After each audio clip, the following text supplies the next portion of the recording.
दौड झाले तुम्ही। सर, गेल्या अनेक दिवसांपासून चर्चा होता तुमच्या पक्षप्रवेशाच्या, तुम्ही पक्षप्रवेश करताय, नेमकं काय सांगाल एकंदरीत? राज्याचे माजी मुख्यमंत्री व सध्याचे विद्यमान उपमुख्यमंत्री एकनाथजी शिंदे हे माझे पहिल्यापासून गुरु होते। मागच्या काळामध्ये त्यांच्यासोबत मी जाऊ शकलो नाही, परंतु जाण्यासाठी निमित्त लागतं, ते निमित्त लागलं आणि मी आज या ठिकाणी आलो। शिंदे साहेबांचा या ठिकाणी आशीर्वाद घेतला।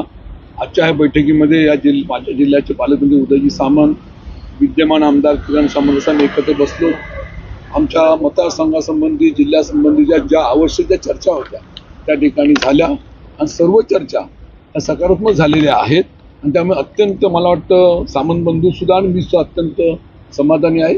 आम्हा सर्वांना शिंदे साहेबांचा आशीर्वाद आवश्यक आहे। भविष्यातल्या कालखंडामध्ये आम्ही एकत्रपणे हातात हात घेऊन संपूर्ण जिल्हा असेल, महाराष्ट्र असेल, आम्ही एकत्र काम करणार असं त्यांना आम्ही अभिवचन दिलेलं आहे आणि उद्या सर्वांच्या उपस्थितीमध्ये माझा पक्षप्रवेश होईल त्याबद्दल मी अत्यंत समाधानी। विनायक राऊत म्हणाले की उद्या बोलणार, ते उद्या विनायक राऊत म्हणाले मी फक्त शिंदे साहेबांना भेटायला आलो होतो, त्यांचे आशीर्वाद घेतलेले आहेत। सामंत बंधू माझ्या समोर होते, चर्चा एकदम सकारात्मक झालेली आहे।